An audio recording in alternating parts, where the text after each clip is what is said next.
11 ayın sultanı olan müqəddəs Ramazan ayının başlamasına sayılı günlər qalıb.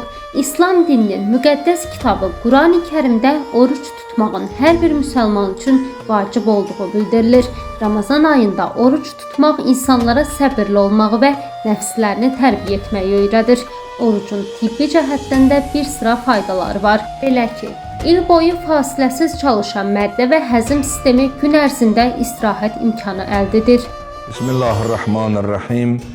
Əziz və hörmətli müsəlmanlar, bildiyimiz kimi bugün Şaban ayının son cüməsidir və artıq mübarək Ramazan ayına sayılı günlər qalıb.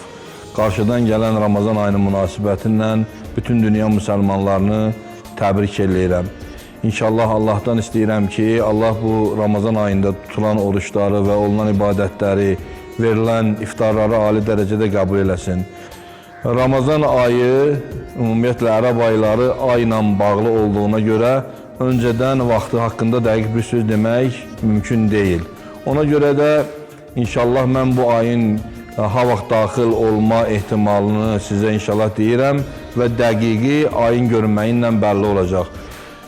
Hesablamalara görə və ehtimal verilən gün, ən daha çox ehtimal verilən gün fevral ayının 19-una təsadüf edir. Yəni 19-u ola bilsin ki, çox böyük ehtimalla Ramazan ayının ilk günü olsun. Amma daha dəqiq isə ayın görünməyi ilə əlaqəlidir.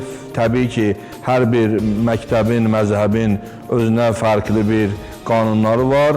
Bu da başqa bir söhbətdir. Amma əsas budur ki, ayın görünməyi ilə bağlıdır. Allah hamınıza gözəl, xeyirli Ramazanlar qərar versin və eyni zamanda Ramazan ayının gəlişi, baharın gəlişinlə üst-üstə düşür. Allah hər iki bayramı bütün dünyaya, müsəlmanlara mübarək eləsin.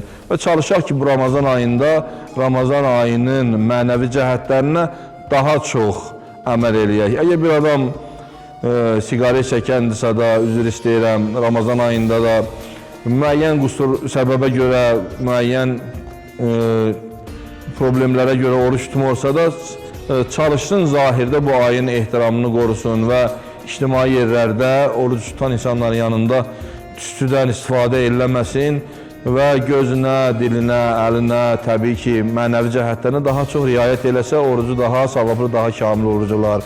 Hər birinizi Allaha əmanət edirəm və selamun aleykum və rəhmətullah. Oruç tutmağın tarixi çox qədimdir. Allah Qurani-Kərimin Bəqərə surəsinin 183-cü ayəsində buyurur: Sizdən öncəkilərə vacib olduğu kimi sizə də oruc vacib oldu.